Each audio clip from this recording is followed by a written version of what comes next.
നമസ്കാരം. ഇന്ന് ഞാൻ പുതിയൊരു ടോപ്പിക്കുമായിട്ടാണ് എത്തിയിരിക്കുന്നത്. അപ്പം നമ്മുടെ making of the Indian constitution. കഴിഞ്ഞ ക്ലാസ്സുകളിലും നമ്മൾ കോൺസ്റ്റിറ്റ്യൂഷനെ കുറിച്ചിട്ട് വളരെ ഡീപ്പായിട്ട് പഠിച്ചു. അപ്പം ആ ഒരു ചാപ്റ്ററിനകത്തുള്ള അടുത്ത ഹെഡിങ്ങാണ് the making of the constitution എന്ന് പറയുന്നത്. അപ്പം നമുക്ക് മേക്കിംഗ് ഓഫ് ദി കോൺസ്റ്റിറ്റ്യൂഷൻ എന്നാൽ എന്താണ് എന്നതിനെക്കുറിച്ചിട്ടൊക്കെ നമുക്ക് കൃത്യമായിട്ട് പഠിക്കണം. പഠിച്ചാൽ മാത്രമേ നമുക്ക് എന്ത് ചെയ്യാൻ പറ്റൂ. ഇത് നിങ്ങൾക്ക് എക്സാമിന് ചോദിക്കുന്ന ഒരു ക്വസ്റ്റ്യനാണ് നമുക്ക് പറയാൻ സാധിക്കും. ദ ഇന്ത്യൻ ഭരണഘടനയുടെ നിർമ്മാണം എന്നതാണ് മേക്കിംഗ് ഓഫ് ദി കോൺസ്റ്റിറ്റ്യൂഷൻ എന്ന വാക്കുകൊണ്ട് പറയുന്നത്.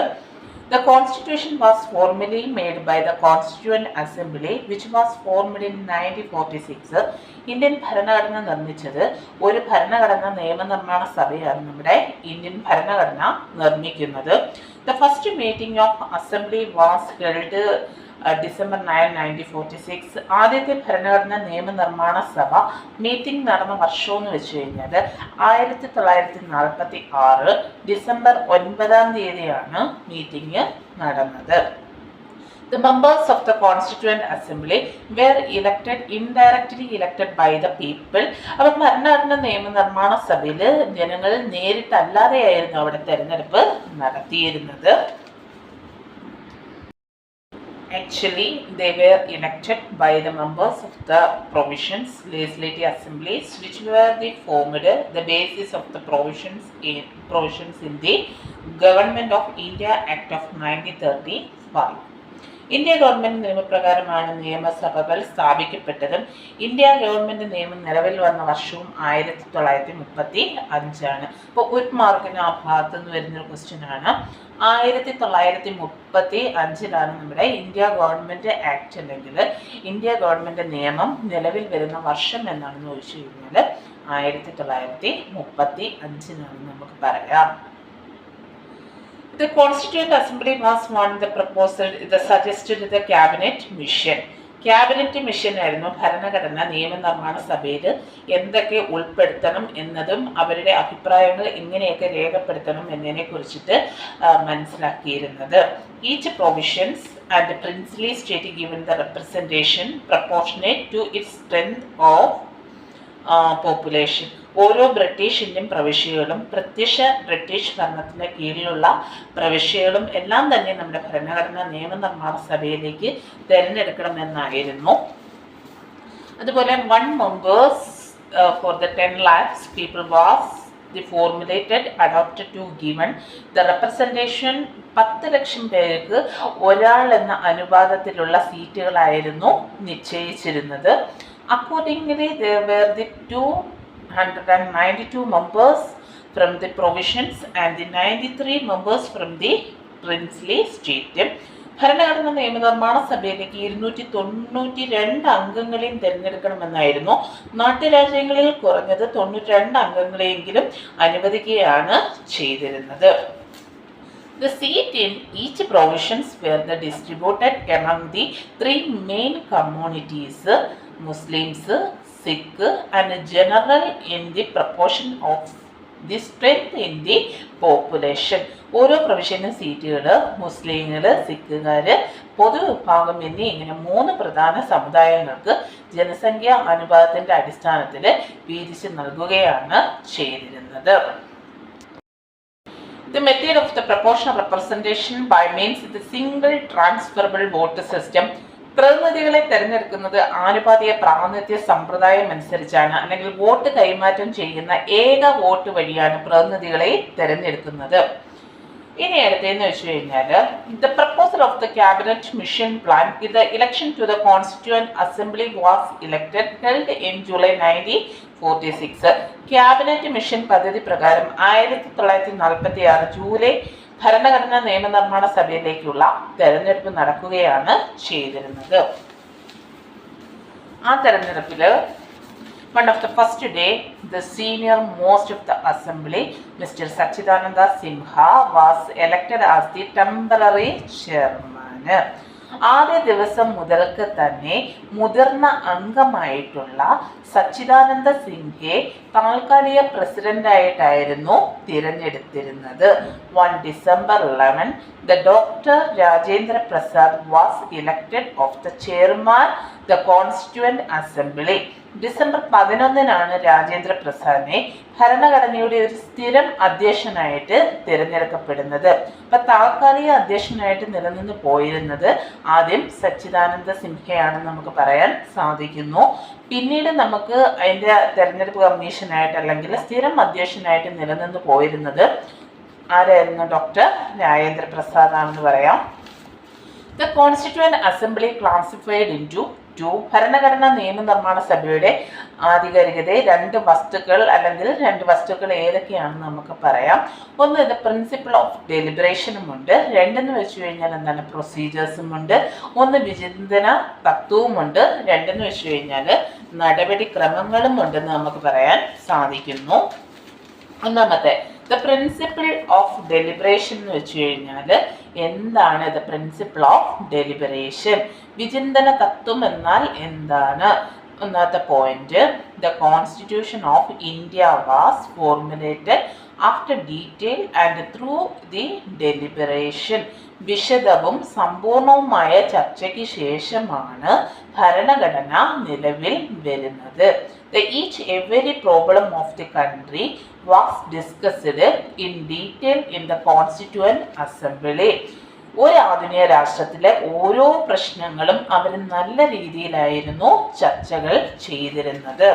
But the provisions of adopt the universal suffrage was unanimously accepted by the Assembly without any debate.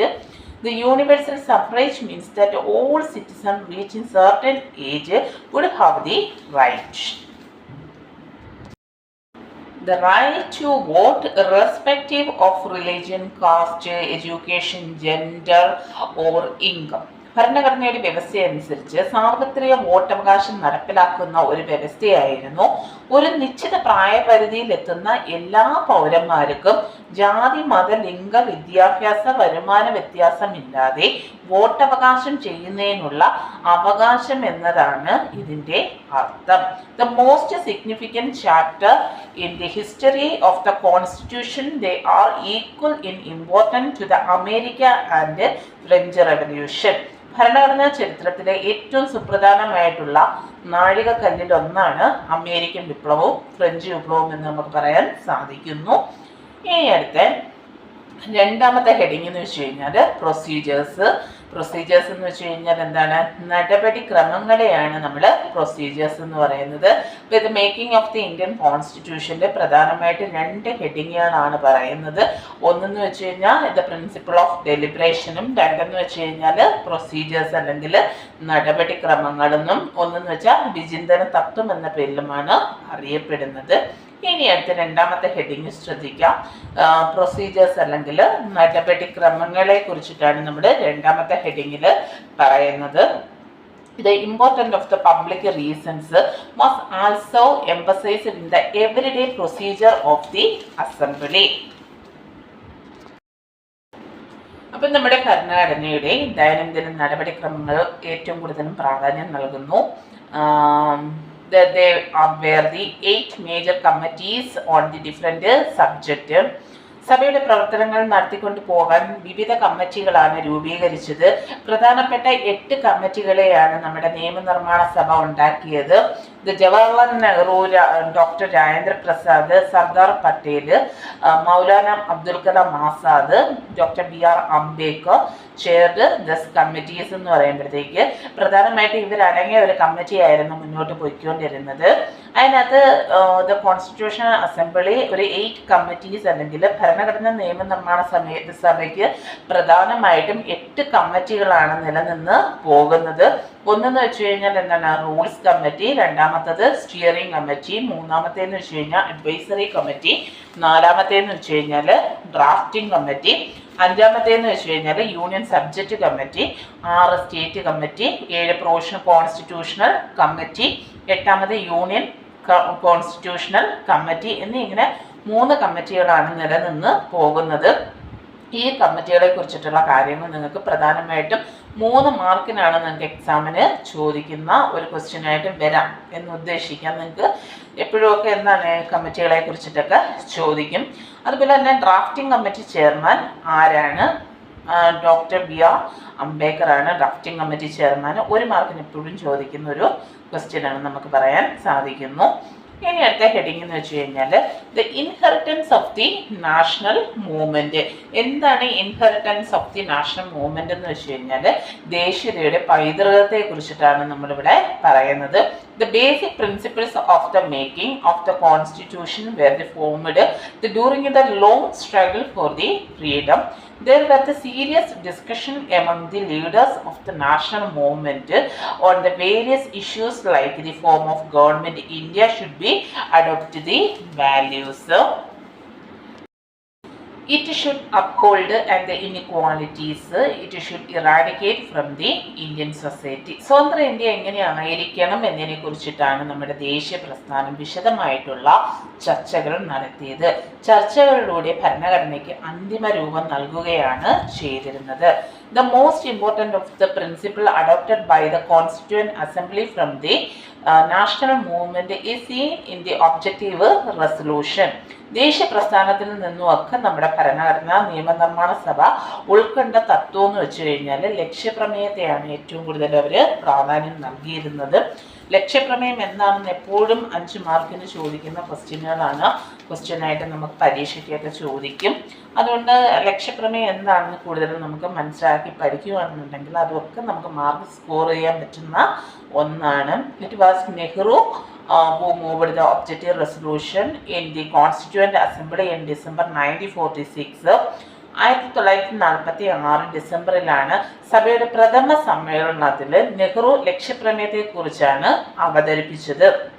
1946 December 9 നമുക്ക് എന്താണ് നെഹ്റു ലക്ഷ്യപ്രമേയത്തെ കുറിച്ചിട്ട് അവതരിപ്പിക്കുകയാണ് ചെയ്തിരുന്നത്. This resolution define the aims of assembly. മുഖ്യ വ്യവസ്ഥയ്ക്ക് പ്രചോദനമായിട്ടുള്ള ലക്ഷ്യപ്രമേയത്തിലെ മൂല്യങ്ങൾ എന്തൊക്കെയായിരുന്നു?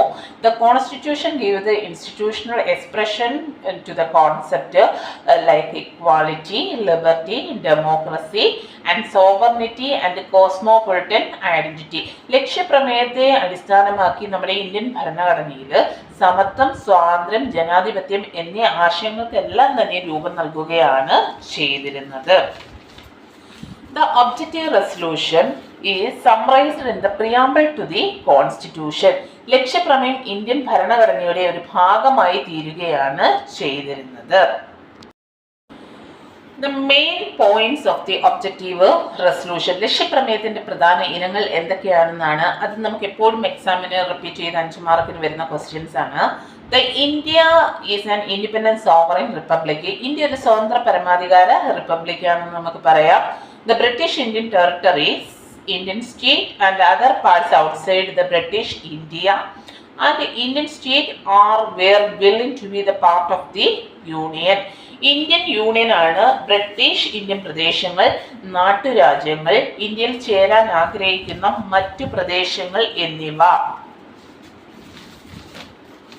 അടുത്ത പോയിന്റ് എന്ന് വെച്ച് കഴിഞ്ഞാൽ എന്താണ്? The territories forming the union shall be the autonomous unit.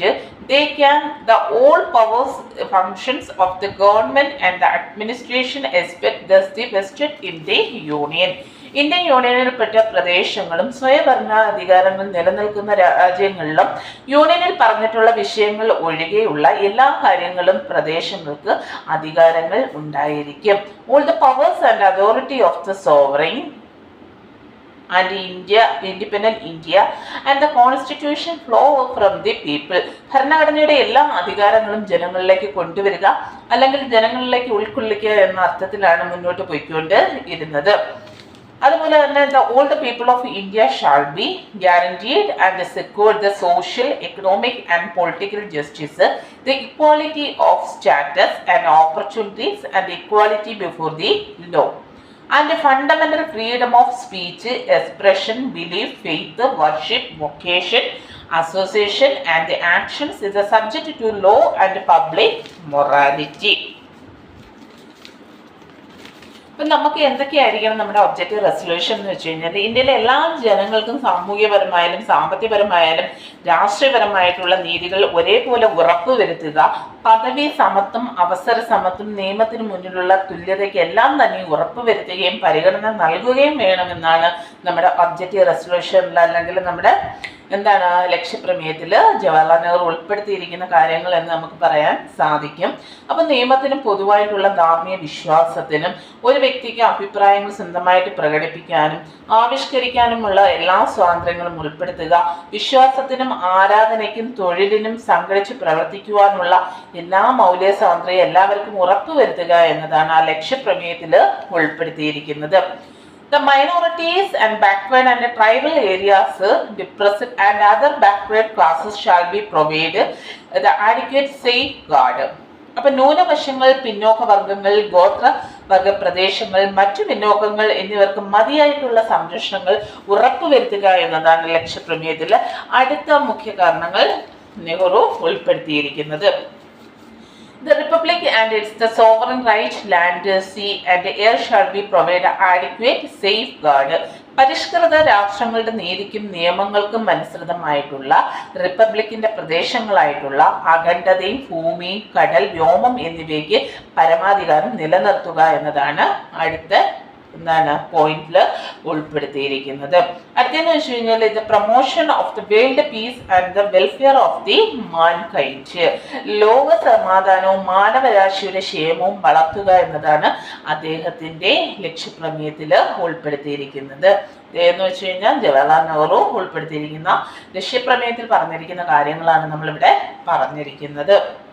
ഇനി ലാസ്റ്റ് എന്ന് വെച്ച് കഴിഞ്ഞാൽ എപ്പോഴും നമുക്ക് എക്സാമിന് ചോദിക്കുന്ന ഒരു ടോപ്പിക്കാണ്. അതുകൊണ്ട് നമുക്ക് ഇതും കൂടെ പറഞ്ഞു കഴിഞ്ഞാൽ നമ്മുടെ ചാപ്റ്റർ ഇവിടെ വൈൻഡപ്പ് ചെയ്യുകയാണ്.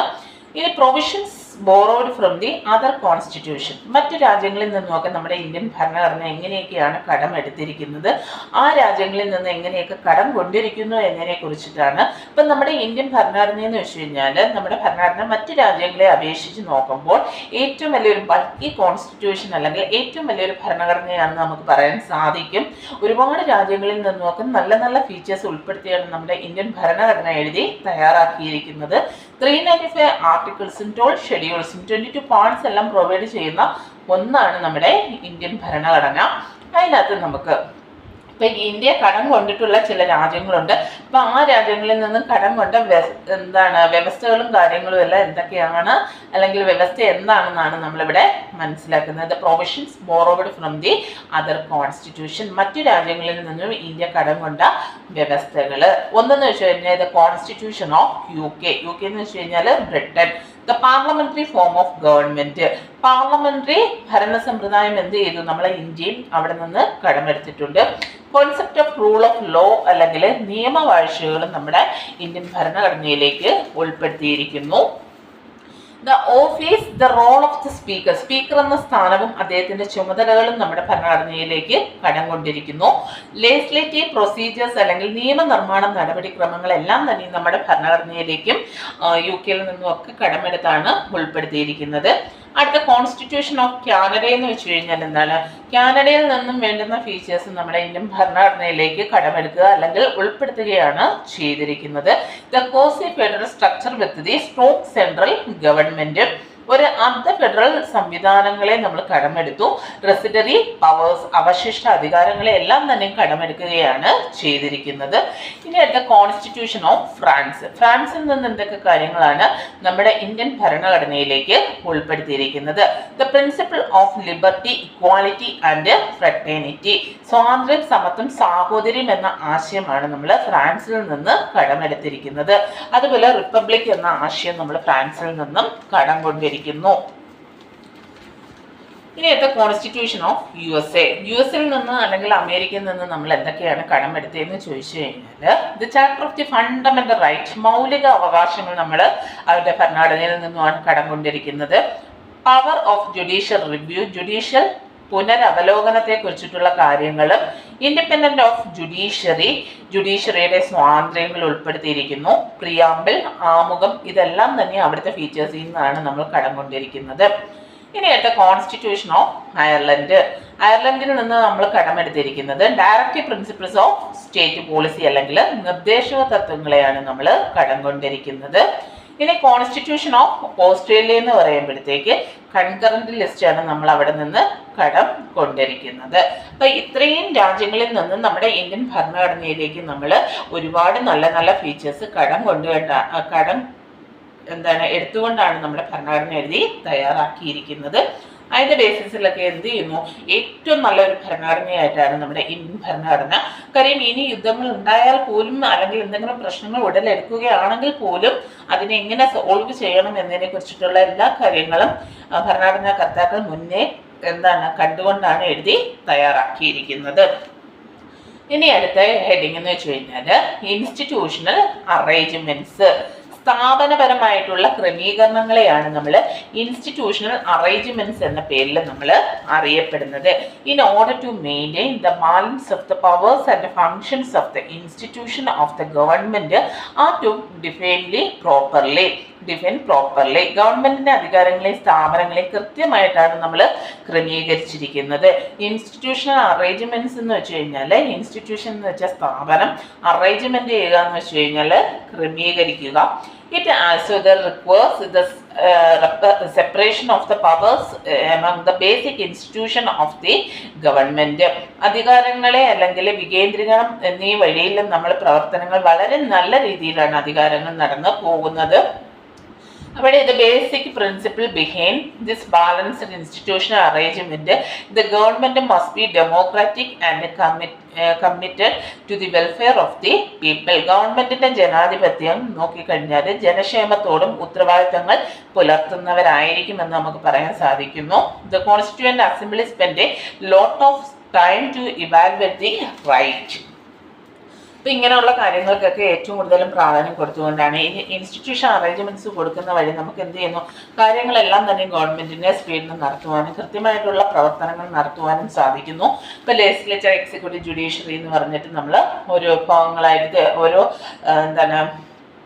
ബ്രാഞ്ചസ് ആയിട്ട് തിരിച്ച് അവർക്ക് കാര്യങ്ങൾ ഓരോന്നോരോന്ന് പെട്ടെന്ന് നടക്കും തോറും ഗവൺമെന്റിലേക്ക് എല്ലാ കാര്യങ്ങളും നമുക്ക് നടത്തി അല്ലെങ്കിൽ ജനങ്ങളുടെ ക്ഷേമത്തിന് വേണ്ടിയൊക്കെ പൊതുവായിട്ടുള്ള എല്ലാ കാര്യങ്ങളും നടത്താൻ പറ്റുമെന്ന് പറയുന്നു. അതുകൊണ്ട് നമ്മുടെ ഇന്ത്യൻ ഭരണഘടനയിൽ അല്ലെങ്കിൽ ഫസ്റ്റ് ചാപ്റ്റർ ആയിട്ടുള്ള നമ്മുടെ ഇന്ത്യൻ കോൺസ്റ്റിറ്റ്യൂഷനിൽ ഒരു ഇൻട്രൊഡക്ഷൻ കൊടുക്കുക.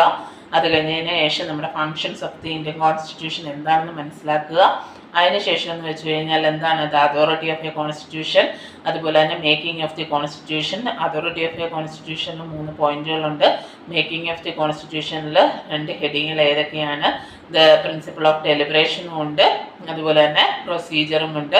ഏറ്റവും ലാസ്റ്റ് എന്ന് വെച്ച് കഴിഞ്ഞാൽ ഒബ്ജക്റ്റീവ് റെസൊല്യൂഷനും എന്താണ് നല്ല രീതിയിൽ പഠിക്കുക. അവസാനം borrowed from the constitution in other countries in India എന്ന് പറയാം. ഇന്ത്യയിൽ നിന്നും അല്ലെങ്കിൽ ഇന്ത്യ കടം കൊണ്ടിട്ടുള്ള ഇന്ത്യൻ ഭരണഘടന ഏതൊക്കെയാണ്, അല്ലെങ്കിൽ ഭരണഘടനയുടെ നല്ല നല്ല ഫീച്ചേഴ്സ് ഏതൊക്കെയാണെന്നുള്ളതും ഏതൊക്കെ രാജ്യങ്ങളിൽ നിന്ന് ഇന്ത്യ കടം കൊണ്ടു എന്നതിനെ കുറിച്ചിട്ടുള്ള കാര്യങ്ങളെല്ലാം തന്നെ ഉൾപ്പെടുത്തി പറഞ്ഞു. ലാസ്റ്റ് വന്ന ഇൻസ്റ്റിറ്റ്യൂഷൻ അറേഞ്ച്മെന്റ്സ് എന്ന കാര്യങ്ങളെല്ലാം തന്നെ നമുക്ക് പറയാൻ സാധിച്ചു. അപ്പോൾ ഇതിൽ നിന്നൊക്കെ പറയുന്നതെന്ന് വെച്ച് കഴിഞ്ഞാൽ ആദ്യത്തെ ചാപ്റ്റർ നമ്മൾ വ്യക്തമായിട്ട് പഠിച്ചു കഴിഞ്ഞാൽ നമുക്ക് കൃത്യമായിട്ട് മനസ്സിലാക്കി പോയി കഴിഞ്ഞാൽ നമുക്ക് നല്ല മാർക്ക് തന്നെ സ്കോർ ചെയ്യാൻ പറ്റും. അപ്പോൾ ഏറ്റവും കൂടുതൽ നല്ല മാർക്കിന് ചോദിക്കാനുള്ള ചാൻസ് നമ്മുടെ ആദ്യത്തെ ചാപ്റ്ററുകളിൽ തന്നെ ഉണ്ടെന്ന് നമുക്ക് പറയാൻ സാധിക്കുന്നു. ഇത്രയൊക്കെ പറഞ്ഞുകൊണ്ട് ഞാനിവിടെ എൻ്റെ ക്ലാസ് ഞാനിവിടെ വൈൻഡ് അപ്പ് ചെയ്യുകയാണ്. അപ്പോൾ ഓക്കെ.